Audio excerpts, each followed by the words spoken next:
Before there was COVID-19, there was HIV, and before HIV, there was smallpox, tuberculosis, and many more.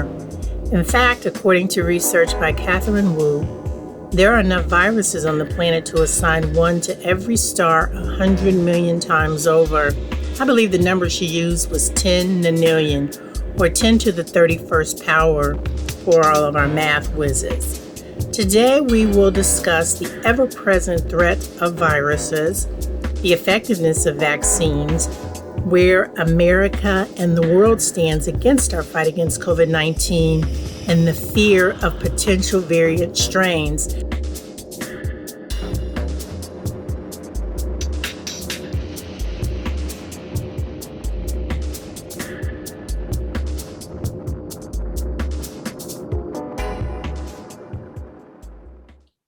Hi, everybody. I want to welcome you to another episode of Tabernacle Talks. And today we are going to be talking about a subject that I think we've all been talking about for the last year, and that's viruses. And while COVID-19 obviously is the virus that everybody's been talking about, we're going to get a little bit more education on viruses in general, because I think some of the ignorance about viruses is what's causing, I think, some of the confusion and some of the mayhem, and why people are maybe not as interested in getting vaccinated as they should be. Again, I'm your host, Dr. Michelle, and today I am joined by Dr. of Pharmacy, Emmanuel Ajanok. Thank you very much, Dr. Mobley. I'm always glad to be here, and it's always exciting to be able to be part of this. Wonderful. You are obviously someone who's well-versed in the field of vaccines, and you've been on the ground with COVID. So I guess I'll start with, if I were to ask the average person on the street what a virus is, I'm wondering, would they actually know? So can you describe for the audience what a virus actually is? Yeah, so a virus is, I think the best way to understand viruses and microorganisms in general is they're very little bugs that you can't see with your eyes, right? And just like bacteria, I'm sure we've all heard about the term called bacteria. However, the big difference between a bacteria and a virus is that a virus is actually very weird. It doesn't act like a living organism in some regard. And the virus is essentially a very small bug that is able to act like a living organism once it gets into its host, which could be an animal or a human being, and cause infections. And it's able to function only within its host. Wow. Okay. So it's kind of that debate. It's living, non-living, but it needs a host to actually live. Mm-hmm. Okay. That's good for us to know. Okay. I was doing some research for our program today, and I did some reading by Catherine Wu, and she was talking about that there are basically enough viruses on this planet to basically assign one to every star, like 100 million times. So we've managed to coexist on this planet full of viruses with only a few actually posing life-threatening impact. But it seems that viruses are picky about their hosts. What made COVID-19 become classified as a novel virus? Yes, so that's a very fantastic question. Every day we are exposed to viruses on a regular basis. However, the most important thing we need to know about viruses is that there are certain, what we call proteins are on the surface of the virus that's able to determine how it works. At the very cellular level, a virus, essentially all it does is infect another cell, take over that cell, and replicate itself using the resources of that cell. So in actual words, the main thing that affects the ability of a virus to infect or cause an infection is the proteins on the surface of the virus. So if those proteins are able to interlock with our cell proteins or maybe another animal cell proteins, it then becomes infectious. So there has to be that sort of lock and key mechanism that makes the virus be infectious. So that's why when you talk about it, it can behave like a living organism really when it's not, because it actually needs someone or an animal or some other living thing for it to attach to, which I guess is why we've talked about COVID-19 and the need to, cover yourself up and not give the virus entrance into the body, because that's what it's looking for, particularly when it's aggressive. So, okay, so can viruses be made? Now, would you think that COVID-19 was a naturally occurring virus, or was it man-made? I think there are a lot of rumors out there. Right. So that's a very fantastic question. And that's a question that everyone is asking, even us in the science field. We're constantly asking, what are the origins of COVID-19 virus? And so far, the evidence vastly points that it's not man-made. And here's why. Now, the first reason is we are looking at, to see if the virus is man-made, we try to study the very structures that make it that virus and compare it to other viruses that are either infective or not infective. And so far, we've seen that the COVID-19 virus, it's very, very similar to a lot of non-infectious virus, right? If human beings were to engineer a virus or make a virus, the very base template of a virus like that would not be the typical non-infective virus, right? But what we've seen is that viruses generally are very poor at replicating themselves perfectly. So every time there's a replication of a virus, there's most likely going to be a mistake. And those mistakes turn into what we call mutations. Now, those mutations is what gives rise to the ability for those proteins I talked about on the surface of the virus to change. So when we look at the base proteins or the base structure of the COVID-19 virus, we see that it's very similar to the non-infectious viruses that are out there. So the COVID, or what we call the SARS virus, is actually it's not a new type of virus. It's something that exists very well in nature. And some symptoms of common cold can be caused by some coronaviruses. So it's important to understand that when we look at these viruses, at the COVID virus, what we see so far is that it doesn't resemble anything that's typically infective, right? But what we can tell that most likely happened is that, a non-infectious virus mutated and became infected. That's where we see the virus, see the origins of the virus so far. And, so in a natural sense, if human beings were to sort of engineer a virus, it'll be very hard to do that. That's the first place. The second part of it will be they typically won't use a virus that, the base model of a virus is not effective. It will go to things that are more effective. So for this COVID-19 virus, what we're seeing now is that it doesn't seem to be man-made, and all evidence point to that route. Again, with science, we can't be 100% absolute, right? We say what we know based on what we know right now. And the vast majority of evidence and scientists out there have reason to believe that it's not man-made.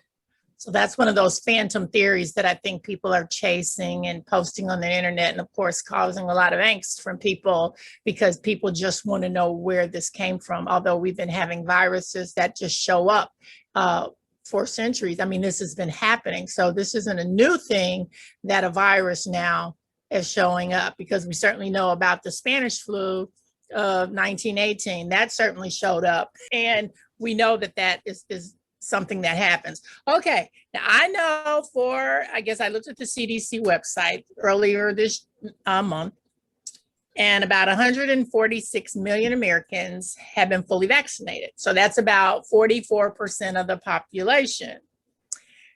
Now, what are the implications of these numbers? Because when I think 44%, I think that's 4 out of 10 people. So what does that say to you?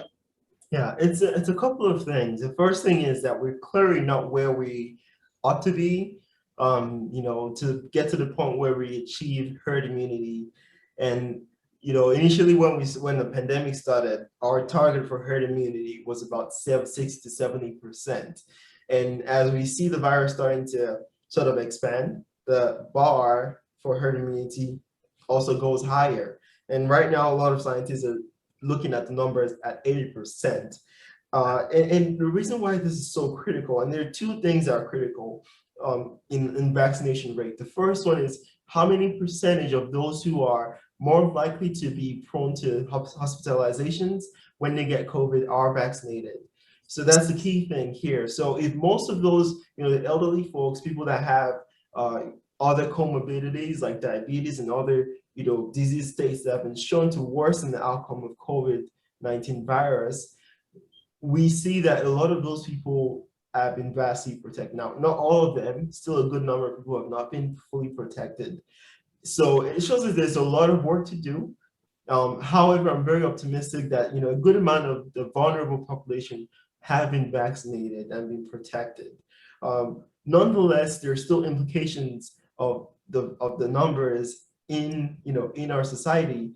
When we don't have high vaccination rates, there's going to be more hospitalizations. When there are more hospitalizations, we're going to spend more money on healthcare and things like that, therefore diverting resources from the typical things that we ought to spend money on. We're going to have a lot of workers not go to work, and then all of that is going to affect the economy. So, in the grand scheme of things, it's really important that people understand that getting vaccinated is beyond themselves. It's a whole picture of, us as a society trying to get better and do better. So it's really important that we all get vaccinated for these reasons. Now, I know at one point the state of Ohio and the CDC, they started collecting race data on people getting vaccinated. And I think that was important for them to actually collect that data. What did you see initially? Because you were on the ground doing the vaccines.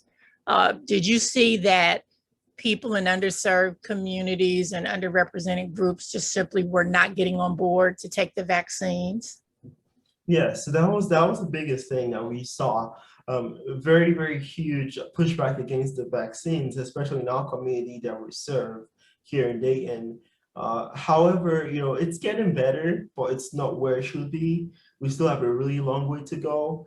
And now I believe that the first during the pandemic, it was only about it was immediately less than 10%. Now we're getting upwards of 13% of of our folks being protected. Still is a far cry from how many other people of other races have been vaccinated. So we're still really, really low in terms of vaccination as a race. And it's just shows to show how a lot of distrust in healthcare in the healthcare community is within us as a people, and that's rightfully so. However, I think we ought to just understand the fact that things are changing. We are getting better as a people. One of the vaccines that was actually created was created by Dr. Corbett, an African American lady. So all these things together are things that we ought to be looking at as new things that should encourage us to get vaccinated. Because now we see that we are now not just being people receiving the vaccine, but we are also creating the vaccine. So I really want to encourage people out there that if you have the opportunity and now the vaccine is available, it's plentiful, get the shot. There's really no reason to hesitate. Now, there are three major players for the vaccines. We know there's been Moderna, Pfizer, and Johnson & Johnson. Can you tell us just a little bit about each one? Yes. So the three vaccines are available right now. The main difference in them is, really the technology behind how they're made. The first two, which is Pfizer and Moderna, they are created using what we call mRNA. And it's just a fancy way of saying a set of instructions that the body can see and learn how to build proteins that can help in fighting the COVID-19 virus. That's what we call the mRNA. Now, the other vaccine we have, which is the J&J Johnson & Johnson vaccine, is what we call a viral vector vaccine. So essentially what that technology is that we use a virus that doesn't have the ability of replicating, and then we put the mRNA molecule into this virus so that when the body sees that virus, attempts to fight the virus, but in the process of fighting the virus, picks up the key instructions to fight COVID-19 virus. So that's a critical difference between both of them. And of course, we have that the Moderna and Pfizer vaccine are 2-dose vaccines, while the J&J is a 1-dose vaccine. Another key thing in terms of comparing these vaccines I want to mention is that a lot of times people compare the efficacy rate of the COVID-19 vaccines. And this is sort of, it's not an apples to apples comparison. It's essentially comparing two different type of things. And the big reason why I say this is we need to understand how these studies are done, right? So in each of these studies, they take, let's say, 100 participants, 50 of them get the vaccine, another 50 get placebo, that is not, they don't get an actual active vaccine, right? And then we follow these 100 people in each group to see how many of them actually get infected, right? So if we have, 30 infections and all those 30 infections are in the, the placebo group, we know that the vaccine is 100% effective because no one in the vaccine group got the infection. So in actual case, it's mainly based on the setting of the studies, the countries of the studies, when the studies were done. Those are the things that are affected. Now, if you look at the efficacy rates, the Moderna vaccine is 94.5% effective, while Pfizer is 95%. However, J&J is 66%. But like I said, it's an apples to oranges comparison because, for example, the Pfizer and Moderna vaccines were started early on in the pandemic. The infections rate were nothing close to what it was when the J&J vaccine was studied. So think about it. Those 50 people who had the vaccine have more chance of getting infected if they were in a J&J study. Yeah. However, if we had, and another big thing too is that, in the trials of the J&J, the studies were done in countries that had very, very infectious variants. For example, 67% of the infections in the J&J trials were due to a variant that was not even around when the Pfizer and Moderna vaccines were studied. So when you consider all these things, you realize that it's not a good comparison to see how effective the vaccines are. Now, what is important? What we know for a fact is that everyone that got any of these vaccines, 100% of them didn't get hospitalized or die. Wow. So that's the critical thing here. And the underlying, most important aspect of comparing the vaccines is that, are we preventing people from dying? Are we preventing hospitalizations? And every single person in all these studies that took all three vaccines were protected from hospitalization and were prevented from dying. So that's the critical thing here. That's key. I think that's key. Like you said, not getting serious illness to the point that you're hospitalized or dying. And I think when people try to weigh that they'll take their chances, that doesn't seem like really good odds to me. I'll take my chance versus die. I mean, die is pretty permanent. And I think there are people that are certainly still willing to take those kind of chances. And that's concerning. So there have been discussions about a possible booster. Can you explain what the booster does and what would happen if a person, say, decides, I'm not doing a booster. I've done the 2 Modernas. I'm not doing anything else. Right. So I just want to be clear that right now, we do not know if boosters are needed. Now, There's been a lot of speculations, and these speculations happen as we follow up people, right? For example, our first set of people in the public that were vaccinated were in December, to be precise, ending of December. So, now we're in June, we're seeing that, all these people, most of them have not been infected. The vaccine is still X and X 10%, effective after 6 months, and then we continue to follow as time goes to see how long that immunity lasts. So we don't know for a fact at what point we will need to get a booster shot, but we do know that it'll last, for at least 6 to 8 months. That's what we know right now. However, in the future, when we start to experience more variants, the key thing is that now that we've mastered the technology of making this mRNA vaccines, we can then modify it to better suit those new variants that may come up. Now, so far, all the variants that we see now are, the vaccines are protective of all those variants right now. But like I said, viruses are very sloppy. They make mistakes, and when those mistakes happen, mutations occur, hence the new variants. Now, those variants are now able to, be more effective And as we go, we might find other variants, we might not find other variants. So, if someone elects not to take the vaccine, it might be that you're exposing yourself to potentially more deadly variants that are not covered by your previous 2 shots or 1 shot vaccine. I'm glad you brought up the topic of variants, because if you turn on the news, I'll say there's this deadly variant, and of course now the media says, and it's here, it's reached the United States. Should there be a cause for concern? The CDC is saying they're monitoring this, they're watching it, but what does that actually mean to the average person? That's a really good question. So, with the variants, what we know is, like I mentioned, variants are, they happen just by the virus getting more chance to replicate itself, right? So the more people get vaccinated, the less likely there are going to be variants.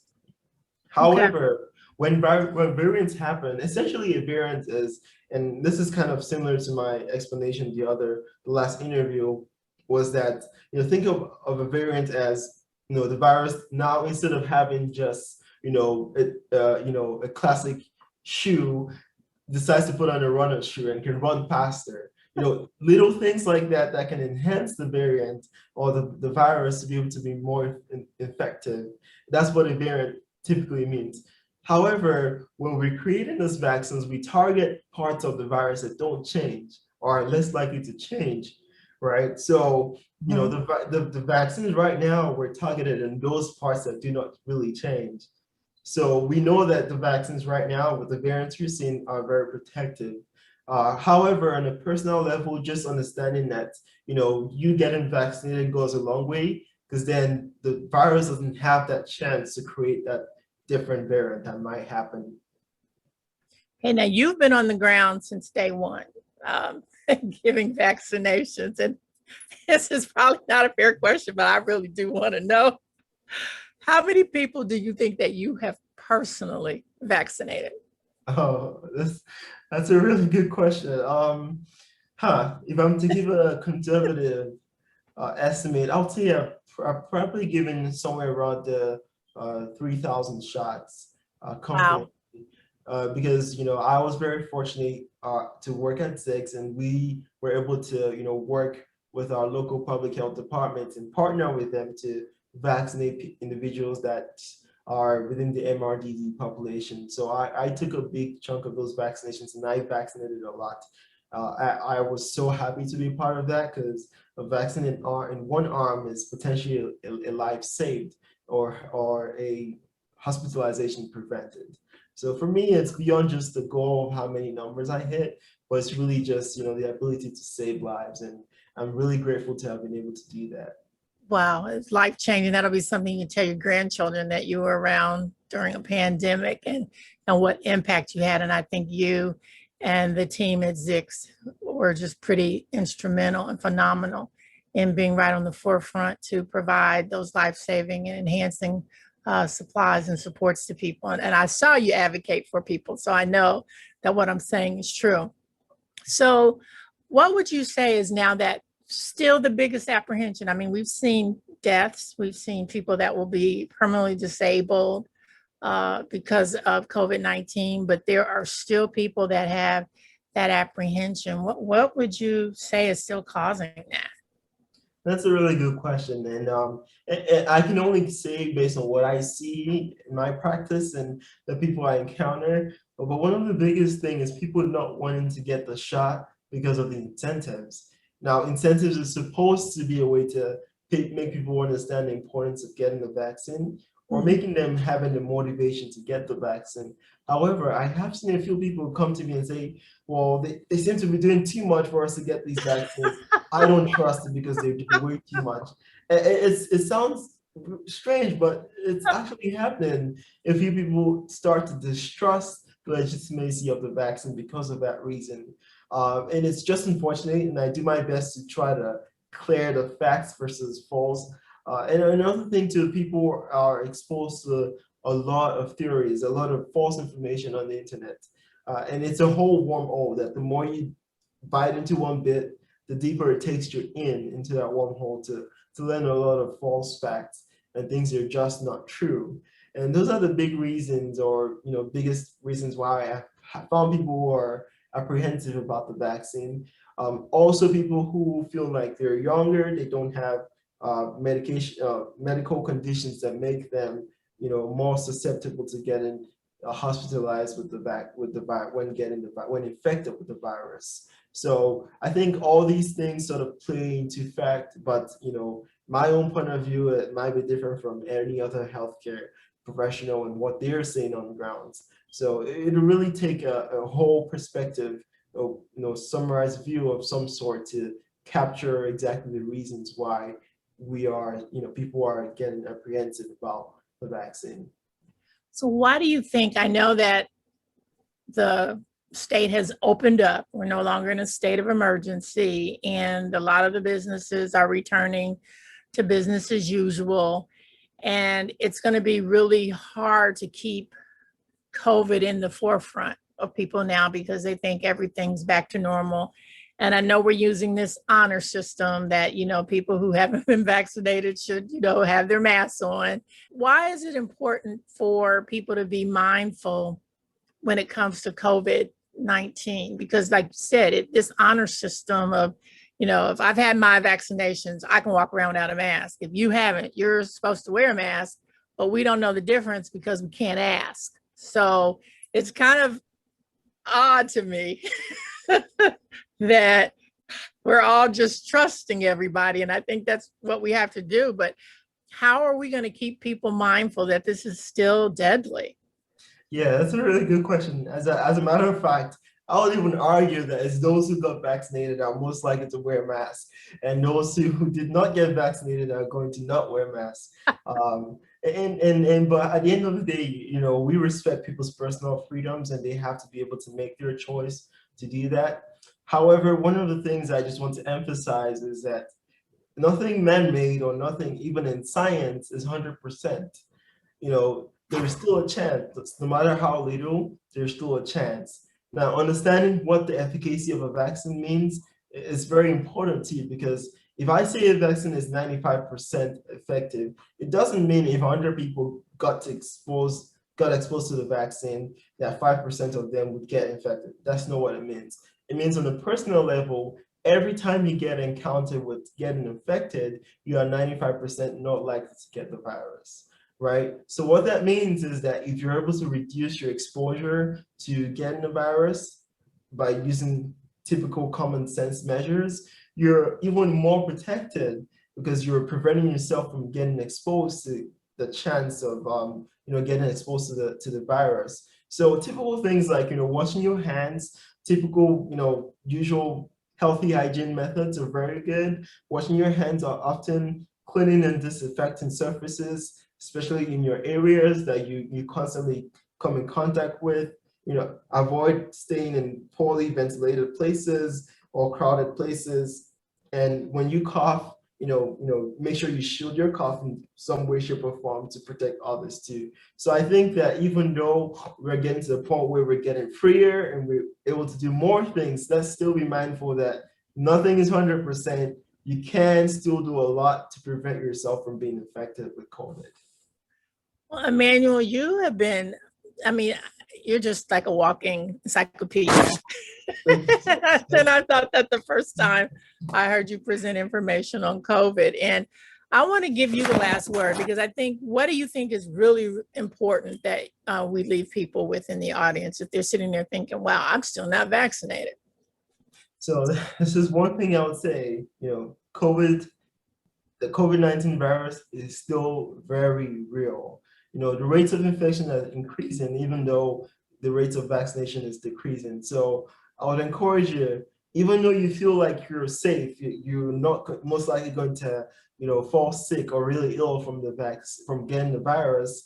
You do it as a service to people you love, the family members around you, because you may have the virus and not know it, and expose your grandmother, your grandpa, who might have been vaccinated, but like I said, it's not 100%.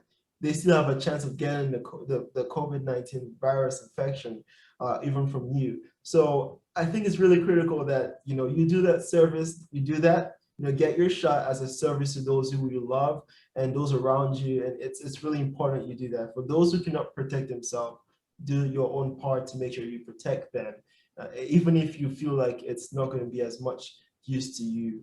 So that's the biggest thing. You're doing it not just for yourself, but for also those who are around you. Wow. Thank you so much, Emmanuel, for coming on our show today and just giving just words of wisdom. And these are things that you know because you've been on the ground. And just, I think when we talk about it, humanitarianism, you embodied that. And I want to thank you and I want to thank the crew at Zix for just continuing to love our community and embrace our community and keep us safe.